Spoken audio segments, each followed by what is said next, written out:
যে বেনামাজি তার কথা না, সে কোনো আলোচ্য বিষয় না।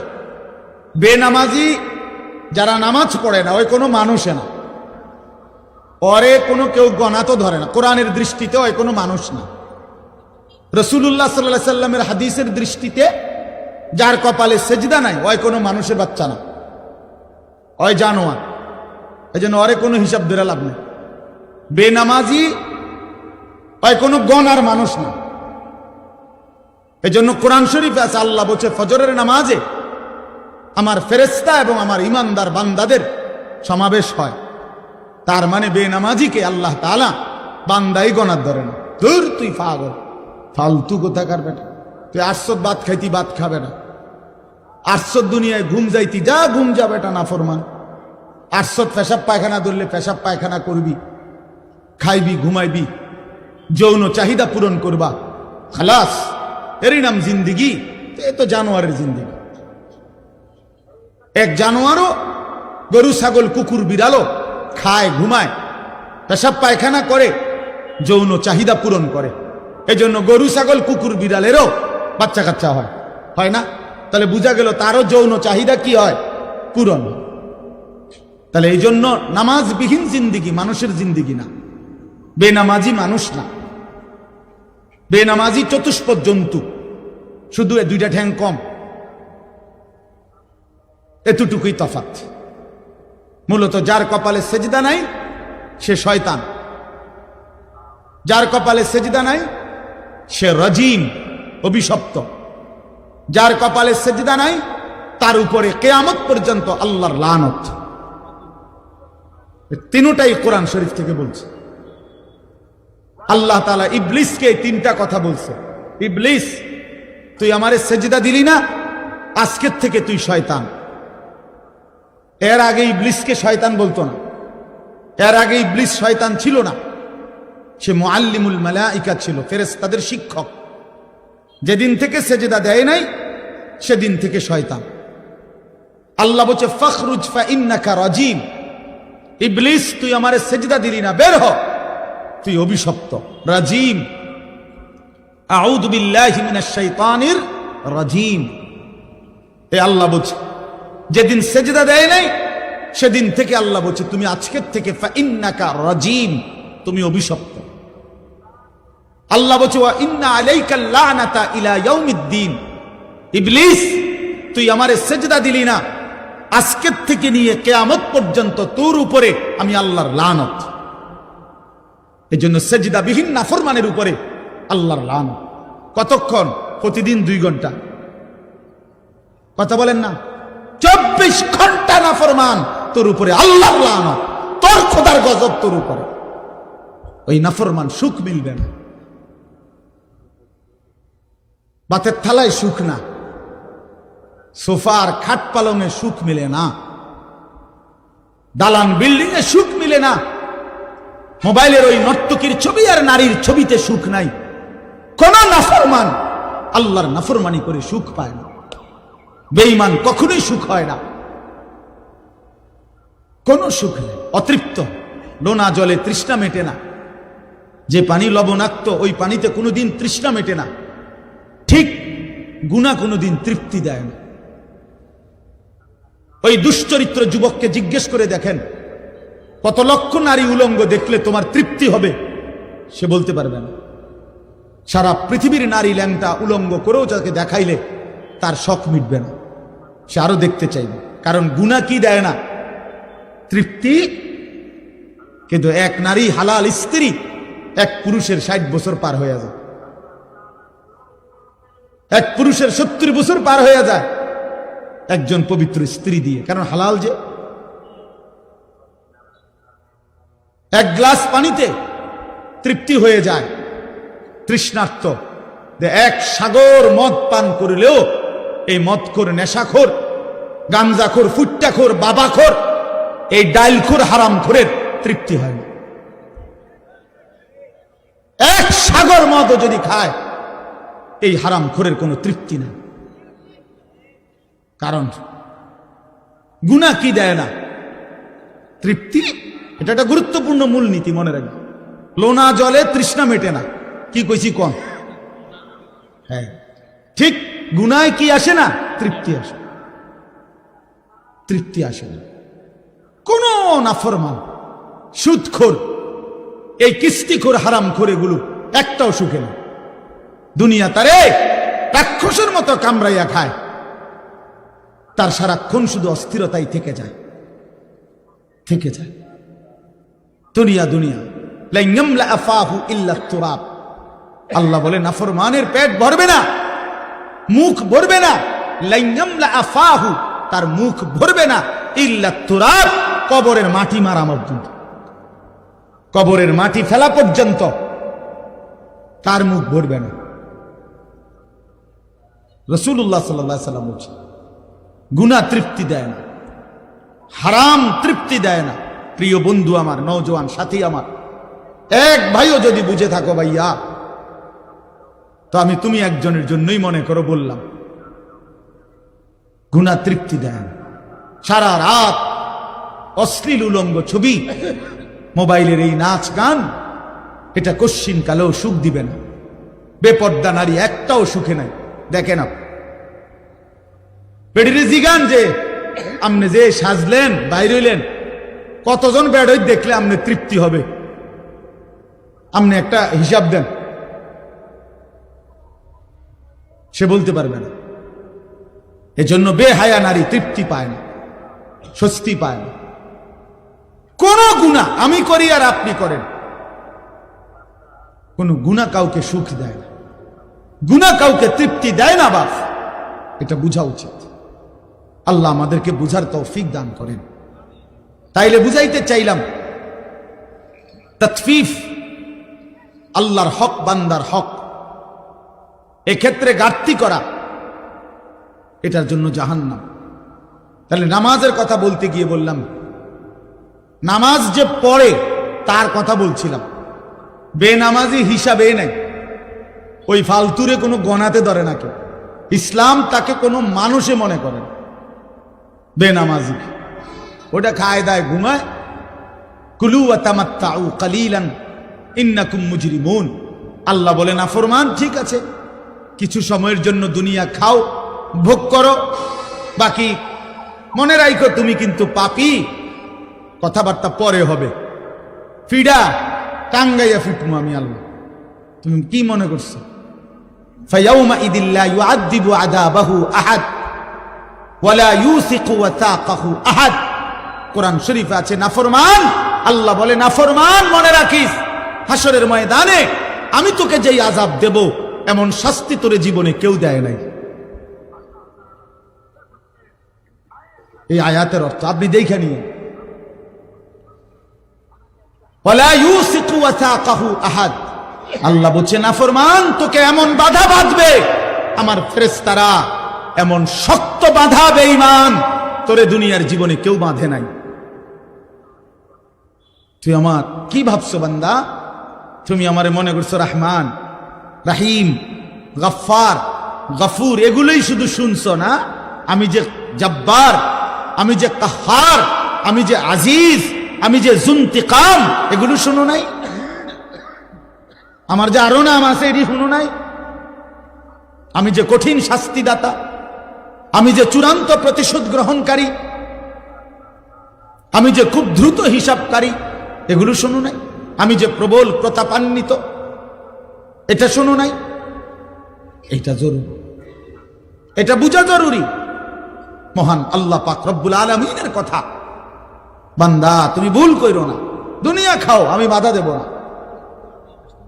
দুনিয়া আমি নাফরমান পাপী, আমি চতুষ্পদ জন্তু জানোয়ারকেও দুনিয়া খাইতে দেই। ভাইয়া একটু কদ্দুর আগায় বসেন, অল্প একটু, একটু আগায় বসেন, একটু। ওই ছেলেরা বসুক, অল্প একটু কষ্ট করছেন আপনারা এতক্ষণ, এখন হেরা আইছে। আলহামদুলিল্লাহ, আল্লাহ সবাইরে কবুল করে। বা আসেন, সবাই আগায় আসেন, তাকাইবেন না। আপনি আগাইলে হইতো, আপনি কীর্তেন ফিরছেন, মনে করেন কেউ বসছেন, আপনার কইছি আর কি। আপনি আসেন, আগায় আসেন। মাশাআল্লাহ। তাইলে বাপ, এখানে উদ্দেশ্য হইল আমার বলা, নামাজ যে আদায় করে এই ব্যক্তি ততফিফ যদি করে, তো আল্লাহর হকের মধ্যে যদি কমতি করে, তার জন্য জাহান্নাম। তার মানে কি? তার মানে হলো তাফসীরে স্পষ্ট আছে, নামাজের মধ্যে যা কিছু করতে হয়, নামাজের তিলাওয়াত, নামাজের তাসবিহাত, নামাজের রুকু, নামাজের সেজদা, নামাজের তাশাহুদ, এগুলোর মধ্যে যে কমতি করে, ঘাটতি, তা সেও মুতাফফিফ, তার জন্য জাহান্নাম। বুঝছেন নি আমার কথাটা? রুকু দেয় দিয়া একটু মাথা আলগি দিয়ে নিচের দিকে জায়গা, এমন ভদ্রলোক দেখছেন কোনোদিন? আমি দেখছি। সেজদা দেয় একটা দিয়া মাথাটা একটু আলগি দিয়ে আরেকটা মারে, দুইটা সেজদা। কার লগে বাটফারি করেন? সিটারি? যে কি ধরনের সেজদা দিলেন? মস্কারি করেন? হ্যাঁ, 4 রাকাত সুন্নত পড়ে ফেলছে, মনে 1 মিনিটও লাগছে না। যে কি মেশিন লাগাইলেন? কি মেশিন এটা? জাপানি মেশিন। চায়না তো সম্ভব না এত তাড়াতাড়ি পড়া। যে কি মেশিন লাগাইলেন বলেন? আশ্চর্য। 100 দানার তাসবিহ 1 মিনিটে শেষ, উড়ে এলো মেশিন।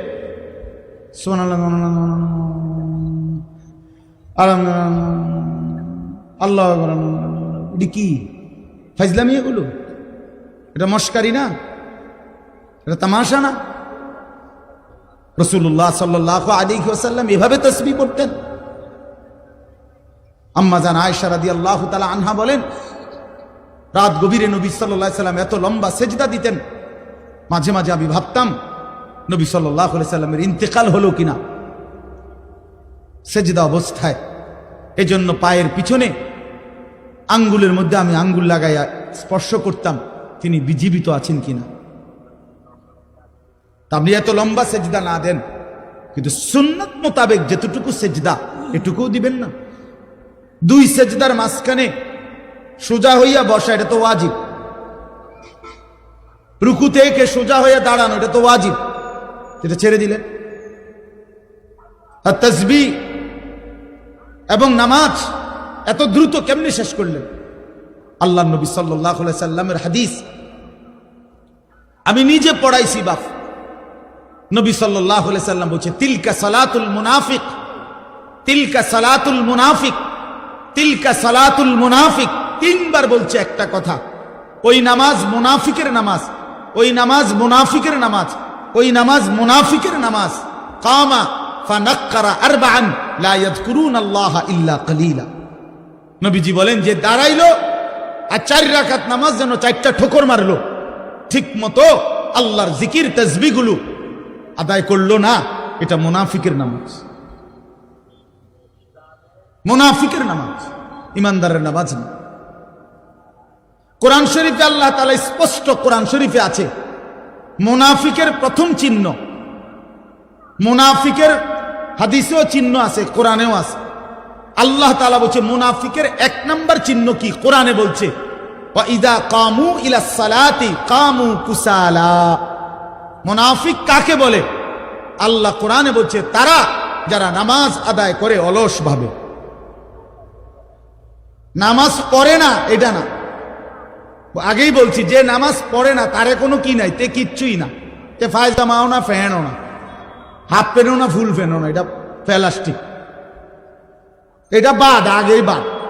তারে নিয়ে কোনো কথা নাই, তার কোনো তুলনা নাই। হ্যাঁ, বেনামাজির কোনো তুলনা নাই, এটা জানেন? মানে এই কথাটা বুঝছেন নি? এটার অর্থ কি? বেনামাজির কোনো তুলনা নাই মানে কি?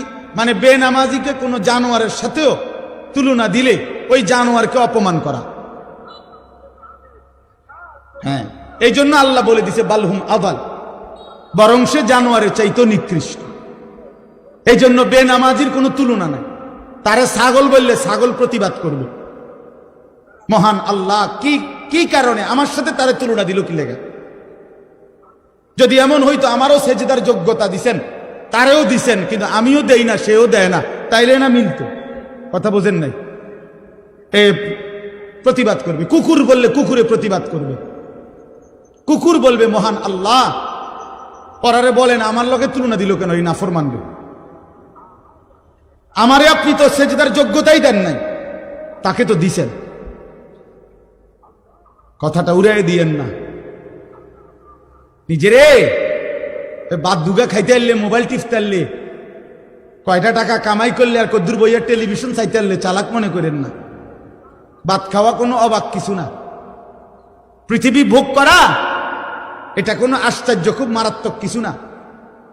দুনিয়া জানোয়ার, জঙ্গলের হাইওয়ান জানোয়ার দুনিয়া আমাদের চাইতে বেশি ভোগ করে। একটা হাতি, প্রাণীবিদ্যা গবেষকদের কথা হলো, একটি হাতি একদিনে 250 কেজি খাবার খায়, 90 লিটার পানি পান করে। আপনি কি ভোগ করছেন দুনিয়া? একটি তিমি এক লোকমায় 200 জন সামর্থ্যবান মানুষের সমপরিমাণ খাবার খায়। আপনি কি দুনিয়া ভোগ করছেন বেশি? কিতা? দুন্দুল, করলা, লাল শাক, ক্ষীরা, টমাটো, ফার্মের মুরকা, কক মুরকা, ফাঙ্গাস, তেলাফিয়া, দৈন্যতা, কাঁচামরিচ, এই তান্নি খাইয়া এই মাছ ধরি। আপনি জঙ্গলের একটা বাঘকে বলেন না, সিংহকে বলেন, দোস্ত আজকে একেবারে বেশি ঝামেলা গেছে, আজকের বেলাটা শুধু তুমি ফাঙ্গাস দিয়া, এই বেলাটা শুধু চালাইয়া নাও, রাইতে আবার গোস্ত দিব, আজকে একটু ঝামেলা। আপনি বলেন না, সিংহ একটা টানা চটকনা দেবো বেটা, আমরা বংশ জীবনে কেউ ফাঙ্গাস খাইনি বেটা। আমরা তো প্রতিদিন গোস্ত ছাড়া কিছু লোকমা দেই না বেটা, খায় অন্য কিছু। তাইলে যে জানোয়ার পৃথিবী আমাদের চাইতে বেশি ভোগ করে, সেই সামান্য দুনিয়া ভোগ করে আল্লাহকে কেমনে ভুলে গেলেন? আখিরাতকে কেমনে ভুলে গেলেন? হায় মুসলমান, নামাজ কেমনে ভুলে গেলেন? ছেলেটা কোনোদিন নামাজ পড়ে না, মুসলমানের ঘরে ঘুমায়। উপযুক্ত ছেলে 14 বছর 16 বছরের কোনোদিন ফজরের নামাজ পড়ে না। আপনি ভাবতেছেন তারে মানুষ বানাইতেছেন। কি মানুষ বানাইতেছেন মিয়া? কোন যুক্তিতে? এ তো অমানুষ হচ্ছে বেটা। বেনামাজি মানুষ হয় কেমনে আবার? বেহায়া মানুষ হয় কেমনে আবার? যে মেয়ে বেহায়া 8-7 কাপড় পরে নিজের রূপ আর যৌবন রাস্তায় প্রদর্শন করে, সে মানুষ হইল কেমনে?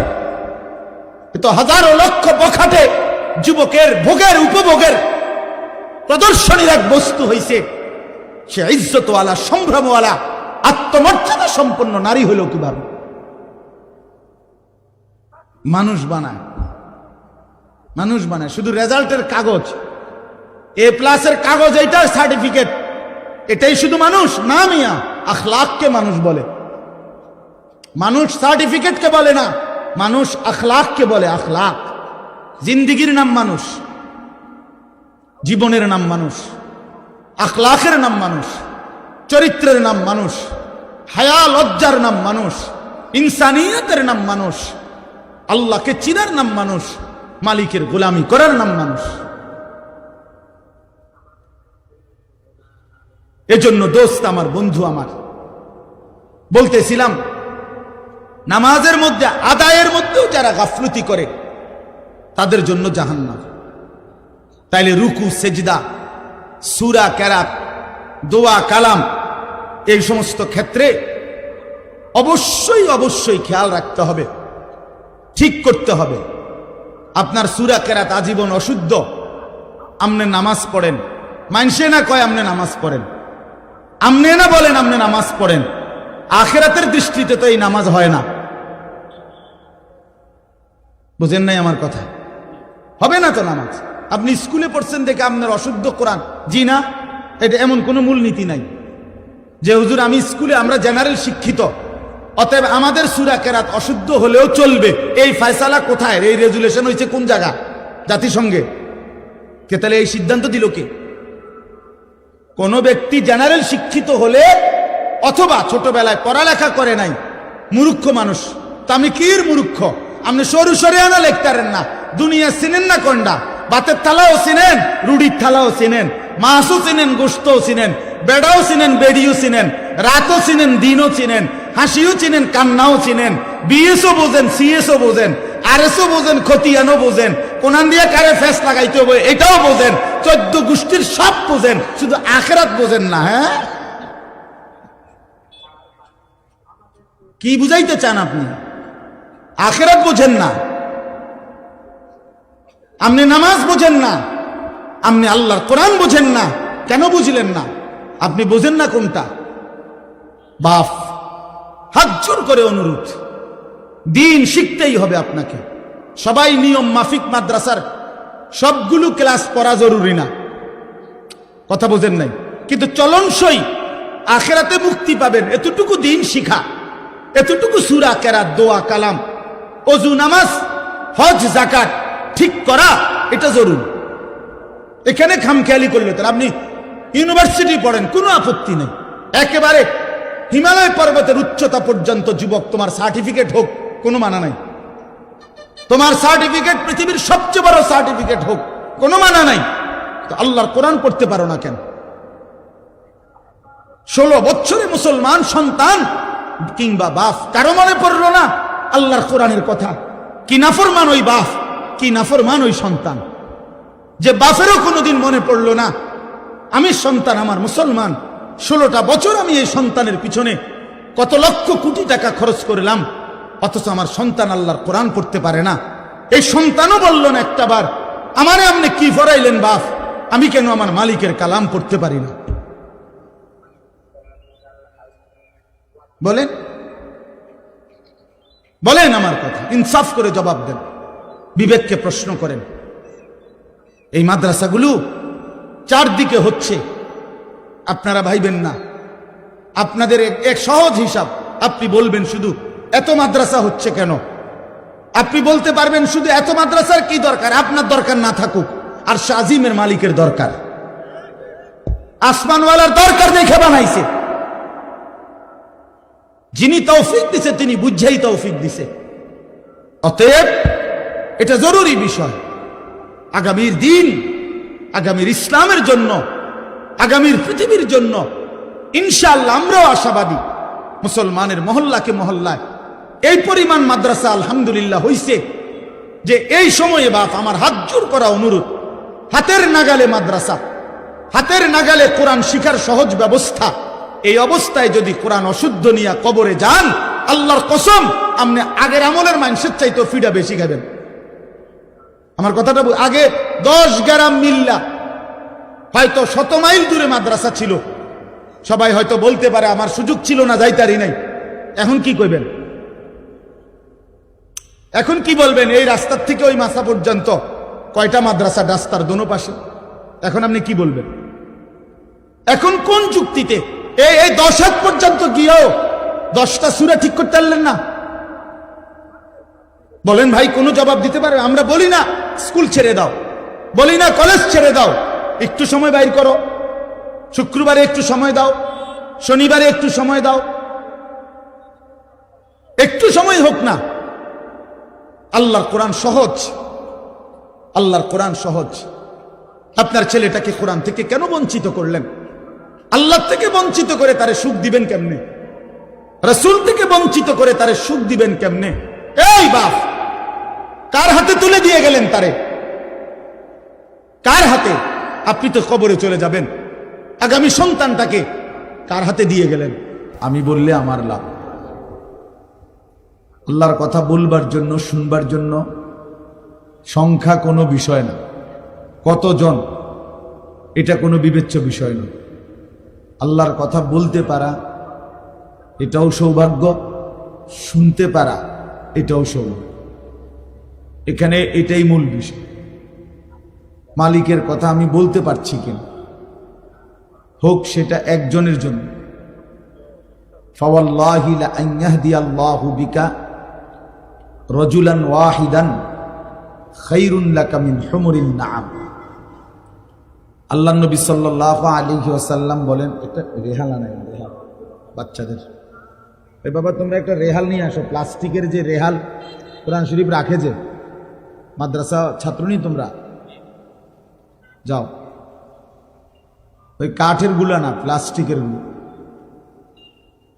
তো নবী সাল্লাল্লাহু আলাইহি ওয়াসাল্লাম বলেন যে আল্লাহর কসম, তোমার দ্বারা একজন ব্যক্তি আল্লাহর পথ পাওয়া গোটা আরবের সমস্ত দামি উট তোমাকে হাদিয়া দেওয়ার চাইতেও উত্তম।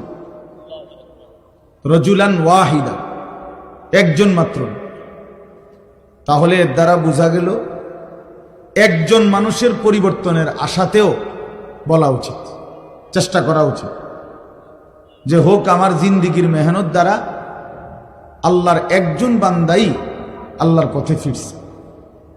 আমার আখেরাতে নাজাত দরকার, আমার পরকালের মুক্তি দরকার। সারা পৃথিবী চিনলেও কিছু যায় আসে না, না চিনলেও কিছু যায় আসে না। মানুষের কাছে এই পরিচিতি দিয়ে তেমন কোনো ফায়দা নেই, উল্লেখযোগ্য কিছুই নেই। মনে করেন কোরআনুল কারীমের মধ্যে 25 জন নবীর নাম আছে, একবারে গোনা। এখন নবী রসুল কি 25 জন? তৈলে 1.25 লক্ষ আম্বিয়া কেরাম, তো বাকিদের তো নাম নাই, কেউ জানে না। অন্যান্য কিতাবে খুঁজলে আরো নইলে 2-4-20 জনের নাম পাওয়া যাবে। তা তাইলে লক্ষের চাইতে বেশি নবী রসুলের নাম তো পৃথিবীর কেউ জানে না। তাইলে ওনারা কি ব্যর্থ? ব্যর্থ। আমাদের প্রিয় নবী সাল্লাল্লাহু আলাইহি ওয়াসাল্লাম তিনি যখন বিদায় হজ্জের মাঠে ইন্তেকালের পূর্বের বছর আরাফাতের ময়দানে হজের খুতবা দিছেন, তখন নবী সাল্লাল্লাহু আলাইহি সাল্লামের সামনে 1.25 লক্ষর বেশি সাহাবী ছিল। তাহলে 1.25 লাখ সাহাবী, এই বিপুল পরিমাণ সাহাবীর নাম পৃথিবীর কোনো কিতাবে নেই। 5000 সাহাবীর নামও পৃথিবীর কোনো কিতাবে নেই, কোনোখানে নাই। সর্বোচ্চ 313 জন সাহাবী বদরের যুদ্ধে যারা অংশগ্রহণ করছেন উনাদের নাম একসাথে পাওয়া যায়, আছে। আরো বাকি মিলাইয়া তো মনে করেন 2000-এর নাম বা 5000-এর নামে তালাশ করে পাইল, তো বাকিরা, বাকিদের নাম কই? বাকিদের নাম পৃথিবীর কোনো কিতাবেও নাই, কেউ জানেও না। তাইলে এখন এই বাকি সাহাবী যাদের নাম এখন পৃথিবীতে নাই, কেউ জানে না, তো ওনারা কি ব্যর্থ? ব্যর্থ। এই কথাটাই বলতে চাচ্ছি। মূলত সফলতা কিংবা ব্যর্থতার জন্য মানুষের কাছে পরিচিতি কোনো বিষয় নেই। সফলতা কিংবা ব্যর্থতার জন্য মহান আল্লাহ পাকের কাছে আমার ফায়সালা কি হইছে সেটা বিষয়। ফামান যুহজিহা আনিন নারি ওয়া উদখিলাল জান্নাহ ফাকাদ ফাজা, সরাসরি কোরআনের আয়াত। আল্লাহ বলেন, বান্দা মরতে তো হবেই তোমাদের সকলকে, কিন্তু দেখার বিষয় হলো যাকে জাহান্নাম থেকে মুক্তি দেয়া হলো এবং জান্নাতে প্রবেশ করানো হলো, ফাকাদ ফাজা, সেই কেবল সফল হলো, সেই কামিয়াব হলো, সেই কৃতকার্য হলো। তাহলে কি বোঝা গেল? সফলতা জাহান্নাম থেকে মুক্তি পাওয়া, সফলতা জান্নাত পাওয়া, হ্যাঁ আল্লাহ তাআলার পক্ষ থেকে ঘোষণা হওয়া। এজন্য আজকে আমরা অনেকটাই এই গ্লোবালাইজেশন, বিশ্বায়নের এই যুগে, মোবাইলের এই যুগে খ্যাতির মোহ, পরিচিতির মোহ আমাদের মধ্যে খুব বেশি। একবারে সবাই মনে করে আমি একটা চুল কাটাইলাম, এটা সবাই দেখুক। আমি একটা সিবা ফ্যান্ট কিনলাম, এইটারে কয়েক আইটেমে মোবাইলের মধ্যে ছবি দিন, সবাই দেখুক। বেওকুফ, তোর এটা কে দেখবে বেটা? এই সিবা ফ্যান্ট দেখার কি আছে? এটা তো আরো কত মানুষই পয়রা রাখছে, না হের এটা হে দেখাই। মোটর সাইকেলের সামনে সাইডে কাইত হইয়া, সিট হইয়া, ঠ্যাঙ্গালগি দিয়া বিভিন্ন মডেলে তার দরকার মানুষের কাছে পরিচিত, যে কোনো আইটেমে হোক। এবার প্যান্ট ফইরা হোক আর প্যান্ট খুললেও মানুষে চিনলে মানুষ চিনছি কিনা, আমারে পরিচিতি হলো কিনা, এটা হলো বিষয়। এই যে খ্যাতির পরিচিতির মোহ আকর্ষণ, এটা আমাদেরকে বরবাদ করে দিচ্ছে, আমাদেরকে শেষ করে দিচ্ছে। এই জন্য বাপ একজন হোক, একজনের জন্য আল্লাহর কথা দিল দিয়ে বলা উচিত। কেউ যদি 10,000 মানুষের সামনে বয়ান করে আর কেউ যদি 10 জনের সামনে বয়ান করে, মনে রাখতে হবে কোনোটাই সফলতা ব্যর্থতার মাপকাঠি না। 10,000 লোক হইলে সফল, 10 জন হইলে ব্যর্থ, এমন কথা কোরআন সুন্নাহর কোথাও নাই। ইসলামের মধ্যে সংখ্যাগরিষ্ঠতা হিসাব না, কোরআন সুন্নাহ সম্মত হওয়া এটা হিসাব। গণতান্ত্রিক পদ্ধতিতে সংখ্যাগরিষ্ঠতা 51 জন আপনার ভোট দিছে একজনকে, এবারে তারা অর্ধশিক্ষিত হোক অথবা একেবারে অশিক্ষিত হোক, তো 50 জন বুদ্ধিমান বিবেকবান আরেকজনকে ভোট দিছে, তো এরপরেও 51 জনের ভোট যিনি পাইছেন উনি জিতছে। কারণ এখানে সংখ্যা বেশি, একজন বেশি, একজন বেশি। এখানে যোগ্যতা বিষয় না, এখানে মূল বিষয় হলো ভোট একটা বেশি। এটা হলো এই গণতান্ত্রিক পদ্ধতির একটা ব্যর্থতা। এখানে উপযুক্ত ব্যক্তি নির্বাচনের সুযোগ কম, এখানে ভোট হিসাব, সংখ্যা হিসাব, গরিষ্ঠতা হিসাব। কিন্তু ইসলামের মধ্যে, কোরআন সুন্নাহর মধ্যে এইটা হিসাব না। এখানে সফলতা কিংবা ব্যর্থতার জন্য কোরআন সুন্নাহ, ঈমান, ইলম, আমল, তাকওয়া এটা জরুরি, এটাই জরুরি।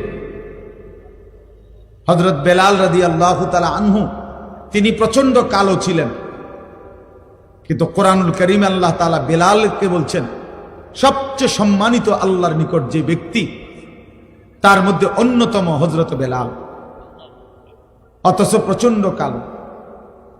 ইন্না আকরামাকুম ইনদাল্লাহি আতকাকুম, কোরআন শরীফের 26 পারায় সূরা হুজরাতের মধ্যে এটা আছে।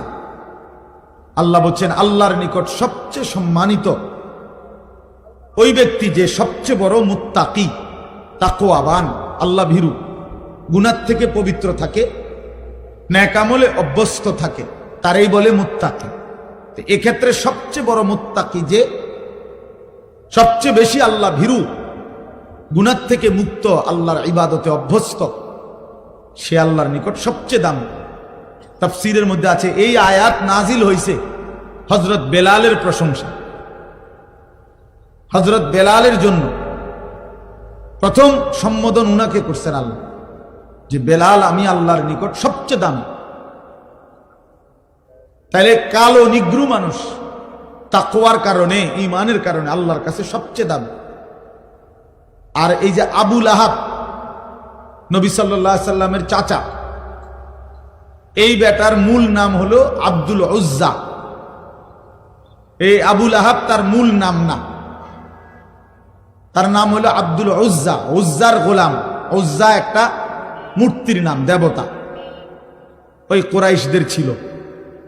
কিন্তু সে এত বেশি সুন্দর ছিল, একেবারে টকটুকা লাল সুন্দর, বেশি সুন্দর আছিল। এই জন্য লোকেরা তাকে বলতো আবু লাহাব, একেবারে লালের বাপ, সুন্দরের বাপ, সুন্দরের আব্বা। কিন্তু সে হলো চিরনিকৃষ্ট জাহান্নাম। তাহলে চেহারায় তো সবচেয়ে সুন্দর, কিন্তু পরিণতি তো জাহান্নাম, নিকৃষ্ট। চেহারায় তো একদম কালো বেলাল, কিন্তু পরিণতি তো আল্লাহর কাছে সর্বোচ্চ দাম। তাহলে কি বোঝা গেল? এখানে বাহ্যিক এটা বিষয় না, ঈমান, ইলম, তাকওয়া এটা মূল বিষয়। তা আমার আপনাদের কাছে বলার উদ্দেশ্য হলো সব সময় এটা মনে রাখবেন, আল্লাহর কথা, কোরআন সুন্নাহর কথার প্রতি মনোযোগী হবেন। তিনি যেই বলুন, আপনার মসজিদের ইমাম, ওনারে কেউ না চিনুন, শুধু আপনারা কয়েকজনে চিনেন, আলহামদুলিল্লাহ, ওনার কথাই মনোযোগ দিয়ে শোনেন। উনি মুরব্বী বয়স্ক আলেম, তো ওনার কথাই মনোযোগ দিয়ে শোনেন। ওলামায়ে কেরাম তার পরিচিতি কম হোক, আপনি তার কথা শুনেন, আল্লাহর কথা, তাইলে বোঝা যাবে আপনি আসলে আল্লাহর কোরআনের প্রতি আগ্রহী। আর নয়তো উনারে এখন সবাই চিনে, উনি আইলে আমি যাম, উনি ওয়াজ করলে আমি শুনব, তাইলে তো এটা ব্যক্তির মোহ হইল, নির্ধারিত ব্যক্তির মোহ হইল। আল্লাহর কোরআনের প্রতি আমি ফিরলাম কোথায়? এই জন্য এটা খেয়াল করা, নিজ মহল্লার উলামায়ে কেরাম, নিজ মসজিদের ইমাম সাহেবের বয়ান, উলামায়ে কেরামের প্রত্যেকের নসিহত দিল দিয়ে শোনা উচিত।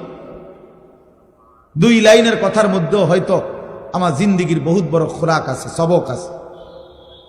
এক শব্দের মধ্যে ইসলামের ইতিহাসে আমরা কিতাবে পড়ছি, এমন বহু ব্যক্তি ছিল যারা নবী সাল্লাল্লাহু আলাইহি সাল্লামের হাদিস 1 লাইন শুই না অন্ধকার জীবন ছেড়ে আলোর পথে চলে আসছে। আল্লাহর কোরআনের একটি আয়াত শুনে এমন অসংখ্য মনীষীর জীবনে আছে যারা জীবন বদলায় ফেলছে, জীবন বদলায় ফেলছে। একজন বিখ্যাত মুহাদ্দিস আলেম ছিলেন মুহাম্মদ ইবনে মাসলামা আল কানাবি রাহমাতুল্লাহি আলাইহি, অনেক বড় মুহাদ্দিস। তো উনি বাজারের মধ্যে সন্ত্রাসী, বাজারে চাঁদাবাজি করতেন, উগ্র ছিল, বখাটে ছিলেন, বন্ধু বান্ধব নিয়ে নেশা করতেন, আড্ডা দিতেন এবং বাজারে উচ্ছৃঙ্খল আচরণ করতেন। একদিন ওই বাজারের পাশ দিয়ে একজন বড় মুহাদ্দিস আলেম যাইতেছিলেন, ইনি তারে টিটকারি কইরা বলছে, এই হুজুর খারান, চাই আপনি কি হাদিস জানেন বলেন দেখি, একটা হাদিস বলেন। তো এইটা বলাতে ওই আলেম ইমাম শুবা রাহমাতুল্লাহি আলাইহি উনি নিয়ত করলেন মনে মনে যে আল্লাহ, তোমার বান্দাকে দেখেই বোঝা যাইতেছে উচ্ছৃঙ্খল বখাটে, কিন্তু শুনতে তো চাইছে আপনার বন্ধুর হাদিস, টিটকারি করে কোক, মস্কারি করেই বলুক, হাদিস তো শুনতে চাইছে, আমি একটা হাদিস বলি, আপনি বরকত দিয়েন। এই কথা বলে বলছে, যুবক শোনো, নবী সাল্লাল্লাহু আলাইহি ওয়াসাল্লাম বলছেন, ইযা লাম তাস্তাহি ফাসনা মা শি'তা, যখন কারো লজ্জা নাই, শরম নাই, তো এবার তুমি যা ইচ্ছা তাই করো। যার হায়া নাই, যার শরম নাই, সে যা ইচ্ছা তাই করুক। নবী সাল্লাল্লাহু আলাইহি ওয়াসাল্লাম বললেন, আমি জানি না, যা তোর যা মন চা তাই কর, যেহেতু তোমার কোনো লজ্জাই নেই, হায়াই নাই, শরমই নাই। এইটা রাসূলুল্লাহ সাল্লাল্লাহু আলাইহি ওয়াসাল্লামের হাদিস। এই কথা বলে তিনি চলে গেলেন।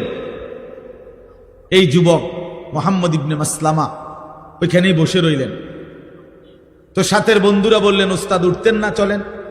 বুঝছে না, তোমরা কি বুঝছো বন্ধু, এই হাদিস তো নবী সাল্লাল্লাহু আলাইহি সাল্লাম আমার জন্য বলছে, আমি তো লজ্জা নাই, শরম নাই, যার ফলে যা মন চায় তাই করি, অন্যায় করি, নাফরমানি করি, বখাটেপনা করি, মানুষের উপরে জুলুম করি, জবরদস্তি করি, কাজে আমার কোনো চরিত্র নাই, আমার কোনো হায়া নাই, এজন্যই তো আমি যা ইচ্ছা তাই করি। তো রাসূল সাল্লাল্লাহু আলাইহি সাল্লাম তো এই তিরস্কার আমারে করছেন, যাও ছেড়ে দিলাম অন্ধকার এই রাস্তা। এই এক কথার উপরে পরবর্তীতে উনার কাছে গেছেন ওই ইমাম শুবা, ওই যিনি বলছিল হাদিসটা, উনার কাছে গিয়ে উনার ছাত্র হয়ে হাদিস শিখে ওই জামানার সর্বশ্রেষ্ঠ মুহাদ্দিস হয়েছে। এই এক কথায় জিন্দেগি বদলে গেছে, এক হাদিস জীবন পাল্টায় দিছে। এই জন্য বাপ, আল্লাহর কথা দিল দিয়ে শুনবেন, নিজ মহল্লার ইমাম সাহেব, উলামায়ে কেরাম প্রত্যেকের কথা দিল দিয়ে শুনবেন। আসরের পরে বলুক সেটাও দামি, জোহরের পরে বলুক এটাও দামি, 20 মিনিট বলুক এটাও দামি, 2 ঘন্টা বলুক এটাও দামি। প্রত্যেকের কথাকেই আল্লাহর কথা যখন বলে দামি মনে করা উচিত, তাইলে বরকত হয় নিজের মধ্যে। আর নাই তো শুধু ব্যক্তি বিশেষের মোহ হইলে এটার মধ্যে জিন্দিগি হয় না। আল্লাহ আমাদেরকে বুঝার তৌফিক দান করেন। মোবাইল যাদের হাতে আছে দয়া করে এই হাতের মোবাইলটা নিয়ে ব্যস্ত না হইলে ভালো। এইটা নিয়ে আপনি রেকর্ড করলো হাতে ধইরা কাম হইতো না, আপনার জীবনে সদর বদরেই যাবে। এই মোবাইলের ব্যস্ততা এটা দিলের মধ্যে সারাক্ষণ খসখস করে, সারাক্ষণ অন্তরের মধ্যে এই কথাই আসা যাওয়া করে যে মোবাইলে উঠতেছে কিনা, আওয়াজ ক্লিয়ার কিনা, রেকর্ড সুন্দর হচ্ছে কিনা, ইত্যাদি ইত্যাদি। ফলে আর আসলে এই বেচারা নিজের জন্য কিছুই বুঝে না। যেমন আছে অপদার্থ এমন অপদার্থই থেকে যায়, বদলায় না।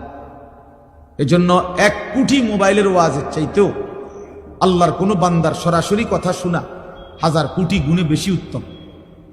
এটাই সর্বযুগে পরীক্ষিত কথা, এটা তাজরিবা অভিজ্ঞতা লব্ধ কথা যে জিন্দিগি বদলা সরাসরি সোহবতে, সরাসরি সান্নিধ্যে হক্কানি রব্বানি মুত্তাকি উলামায়ে কেরাম কোন আল্লাহওয়ালার কাছাকাছি সান্নিধ্যের বরকতে, তার নৈকট্য সংস্পর্শের বরকতে মানুষের জিন্দিগি বদলায়। এই জন্য প্রিয় ভাই, এই যারা যে কয়েকজনের হাতে মোবাইল, এগুলো নামায় ফেলেন, এমনি শুনেন অল্প একটু কথা, এমনি শুনলে বরকত হবে। আল্লাহ আমাদেরকে তৌফিক দান করেন। কোরআনুল কারীমের 30 নম্বর পারা 83 নম্বর সূরা, এনে এসে বসেন, লাল রুমালওয়ালা এখানে এসে বসেন। আচ্ছা, আপনার সুবিধা মনে হইলে আপনি যান। বহুত বড় বুজুর্গ নিচে বইয়া গেছে, আল্লাহ কবুল করেন। 83 নম্বর সূরা কোরআনুল কারীমের 30 নম্বর পারা। সূরাটার নাম হলো তাতফিফ, মুতাফফিফিন, তাতফিফ এই সূরার নাম। 83 নম্বর সূরা, 30 নম্বর পারা। আমি এই সূরার 5টা আয়াত আপনাদের সামনে তেলাওয়াত করেছি। 22, 23, 24, 25, 26, 5টা আয়াত। মোট সূরার মধ্যে 36টা আয়াত, ছোট সূরা। এই সূরার মাঝখান থেকে এই 5টি আয়াত তেলাওয়াত করেছি। ইনশাআল্লাহ আর অল্প একটু সময়ে আমরা এই 5টি আয়াত এবং প্রাসঙ্গিক সামান্য কিছু কথা আরজ করতে চাই। আল্লাহ তাআলা আমাদেরকে তৌফিক দান করেন। প্রথম কথা হলো, সূরাটার নাম হলো তাতফিফ। এই শব্দটা বুঝছেন কিনা আগে কোন? তাতফিফ বলেন তো। ত 2 বার আর কি, ত আকার তা, ত, তাতফিফ। বড় ফ, ফল লিখতে যেই ফ, ফ দীর্ঘিকার ফি, ফ, তাতফিফ। এটার কারণ আছে কেন এতটা ভাঙ্গা বলল, এটা একটা গুরুত্বপূর্ণ শব্দ এটা কোরআনে। এই তাতফিফ অর্থ হইল ওজনে কম দেওয়া। আরেকটু ব্যাপক অর্থ হইল কোন প্রাপককে তার প্রাপ্য কম দেওয়া। গ্রাহক প্রাপক, যিনি আমার কাছে কিছু পাবে, তাকে আমি যখন দিচ্ছি তখন কমায় দেওয়া, ঠকায় দেওয়া, এটাকে বলা হয় তাতফিফ। এই লোককে বলা হয় মুতাফফিফ, যে ঠকায়, কম দেয়। কোরআনুল কারীমের এই সূরার মধ্যে আল্লাহ তাআলা এই কথা স্পষ্ট প্রথম আয়াতে বলছেন, ওয়াইলুল লিল মুতাফফিফিন। এই প্রাপককে তার প্রাপ্য যে কম দেয়, ঠকায়, ওজনে কম দেয়, পরিমাপে কম দেয়, আল্লাহ বলেন তার জন্য জাহান্নাম, তার জন্য জাহান্নাম। আল্লাযীনা ইযা তালু আলান নাসি ইস্তাওফুন। এ আল্লাহ ব্যাখ্যা করে দিতেছে এ তাতফিফ বলতে কি, আল্লাহ নিজেই বুঝাই দিচ্ছে। যে এরা হচ্ছে সেই মানুষ যারা নিজেরা যখন নেয় পূর্ণ নেয়, ওয়াইদা কালুহুম আও ওয়াজানুহুম ইউখসিরুন। কিন্তু অন্যকে যখন মাইপা দেয়, অন্যকে যখন দেয় তখন কমায়া দেয়। নিজে নিলে পূর্ণ নেয়, নিজে নিলে 60টাতেই সবসময় হালি, অন্যরে দিলে মাঝে মাঝে 3টাতেও একালি। ধরা পড়লে বলে ভাই বেখেয়াল হয়ে গেছে, ভুল হয়ে গেছে। আমাদের গ্রাম অঞ্চলে বলে যে যদি বলেন বেখেয়ালে 5টা হয় না, না এত পাগল না, এত বেখেয়াল না, বুঝেন নাই? পাগল হইলেও এত পাগল না যে 5টায় একালি গণব, না না 3টায় গণন যায়, কিন্তু কি হয় না 5টায় গণেন। তার মানে আসলে মূলত বেখেয়াল না, বরং ইচ্ছাকৃত ভাবেই কি করছিল, একটা কম দিছিল। এই মুতাফফিফ ওজনে কম দিল। ইসলামের ইতিহাসে আপনারা এই কথাগুলো মনোযোগ দিয়ে শুনলে আমারও ভালো হবে, আপনাদেরও ভালো হবে। ইসলামের ইতিহাসে আল্লাহ তাআলা কতগুলো জাতিকে পৃথিবীর ইতিহাসে চূড়ান্ত আযাব দিয়ে একেবারে পুরা কওম, পুরা জাতি ধ্বংস করে দিছে। অবাধ্য জাতি পৃথিবীর ইতিহাসে এরকম উল্লেখযোগ্য কিছু জাতি আছে, কোরআন শরীফে আছে। বিশেষ করে যেমন নূহ আলাইহিস সালামের কওম, যাদেরকে আল্লাহ তাআলা পানিতে ডুবাইয়া একবারে পুরা কওম শেষ করে দিছে। হযরত হুদ আলাইহিস সালামের কওম, কওমে আদ, এদেরকে আল্লাহ তাআলা ঝড়ো বাতাস দিয়ে পুরা জাতিকে ধ্বংস করে দিছে।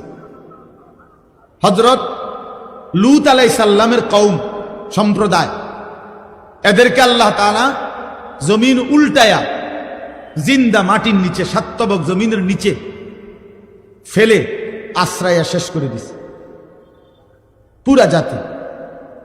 হযরত সালেহ আলাইহিস সালাম কওমে সামুদ, আল্লাহ তাআলা এদেরকে, এই নবীর জাতিকে ফেরেশতার বিকট চিৎকার দিয়ে, মানে একজন ফেরেশতা ফজরের ওয়াক্তে আসছে ওই কওমের উপরে, এসে একটা চিৎকার মারছে।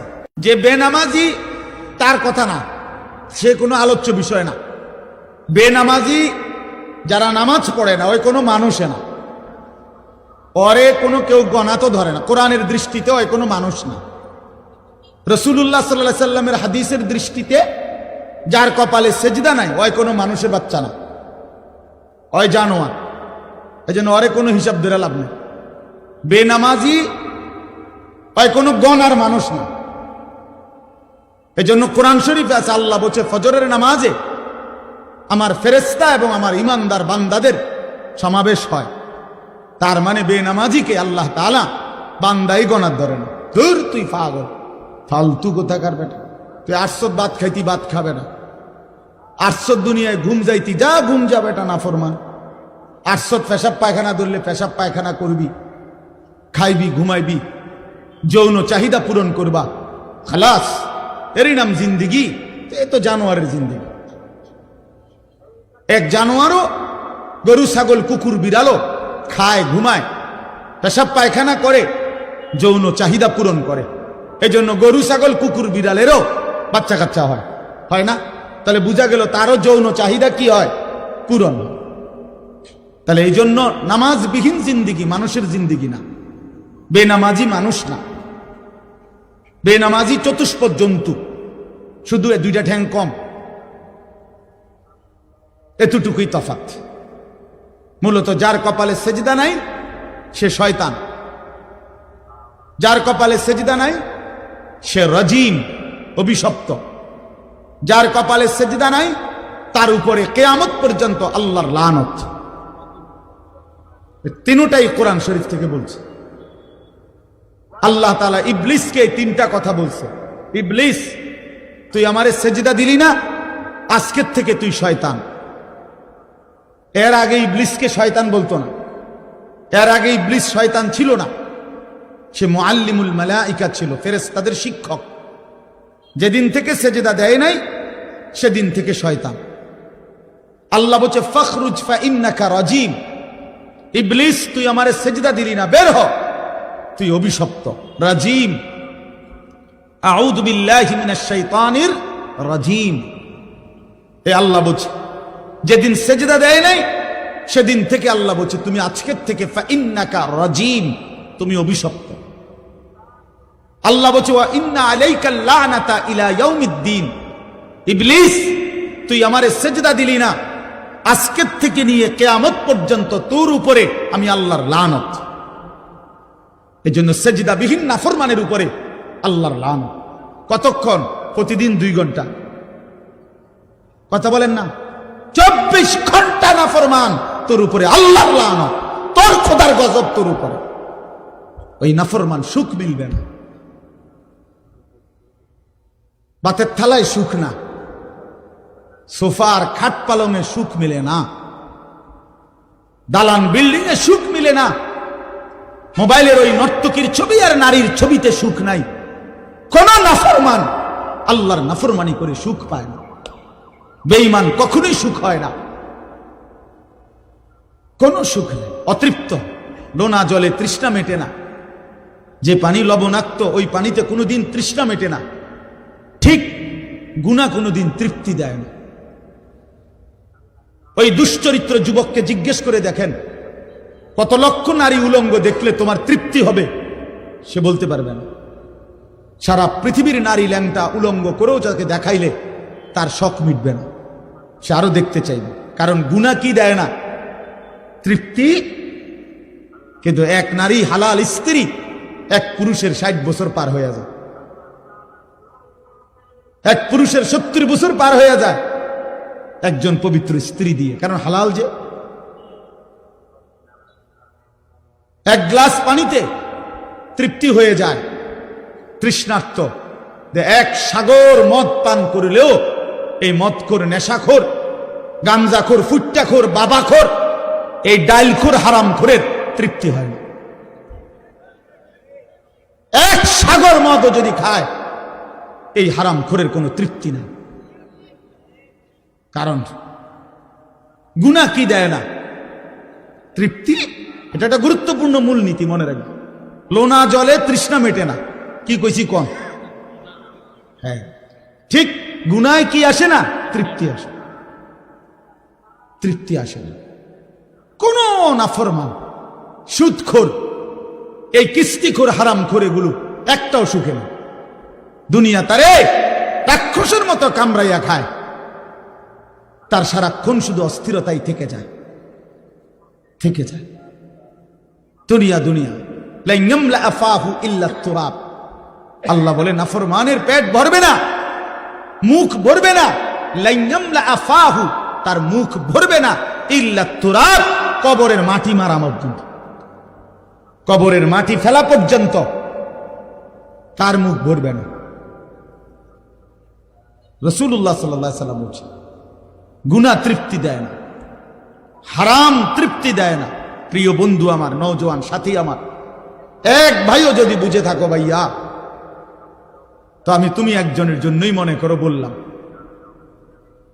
গুনাহ তৃপ্তি দেয় না। সারা রাত অশ্লীল উলঙ্গ ছবি, মোবাইলের এই নাচ গান, এটা কশ্চিন কালেও সুখ দিবে না। বেপর্দা নারী একটাও সুখে নাই। দেখেন পেডিরে জিগান যে আপনি যে সাজলেন বাইর হইলেন, কতজন বেড়ই দেখলে আপনি তৃপ্তি হবে? আপনি একটা হিসাব দেন,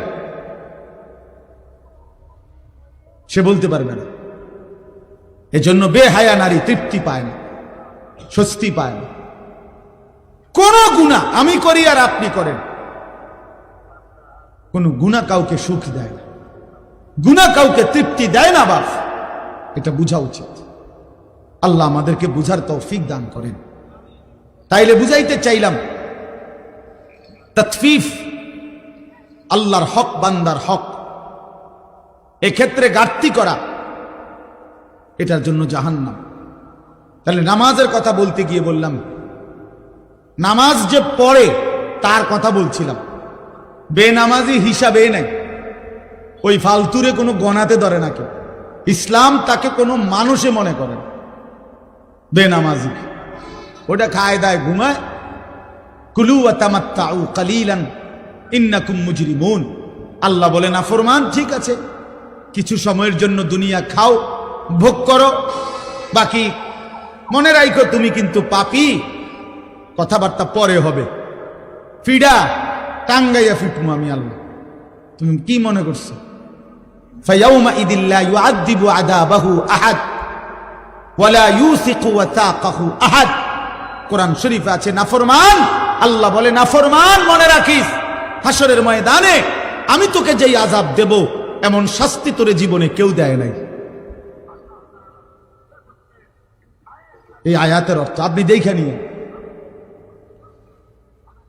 ওয়ালা ইউসিকু ওয়াসাকাহু আহাদ।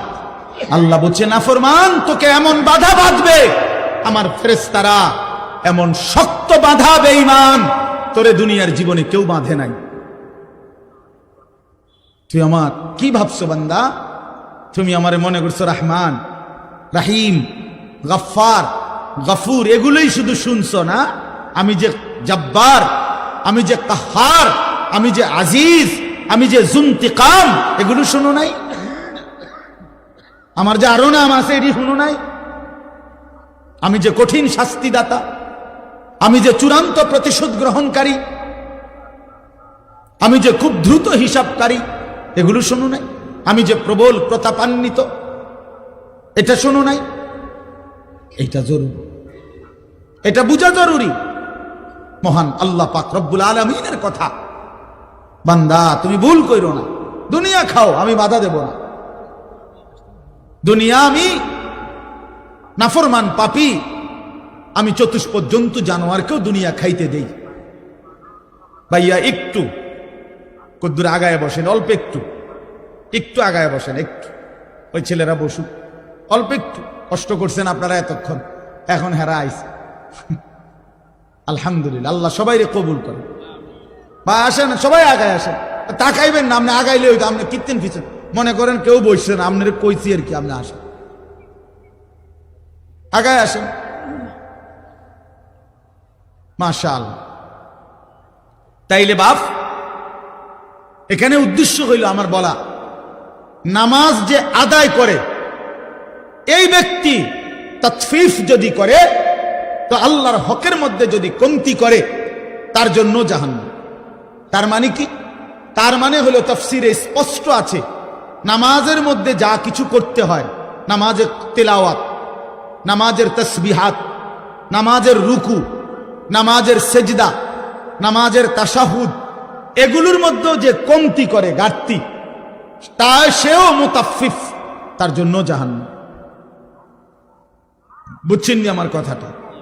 রুকু দেয় দিয়া একটু মাথা আলগি দিয়ে নিচের দিকে জায়গা, এমন ভদ্রলোক দেখছেন কোনোদিন? আমি দেখছি। সেজদা দেয় একটা দিয়া মাথাটা একটু আলগি দিয়ে আরেকটা মারে, দুইটা সেজদা। কার লগে বাটফারি করেন? সিটারি? কি ধরনের সেজদা দিলেন? মস্কারি করেন? হ্যাঁ, 4 রাকাত সুন্নত পড়ে ফেলছি, মনে 1 মিনিটও লাগছে না। যে কি মেশিন লাগাইলেন? কি মেশিন এটা? জাপানি মেশিন, চায়না তো সম্ভব না এত তাড়াতাড়ি পড়া। যে কি মেশিন লাগাইলেন বলেন? আশ্চর্য। 100 দানার তাসবিহ 1 মিনিটে শেষ, উড়ে এলো মেশিন।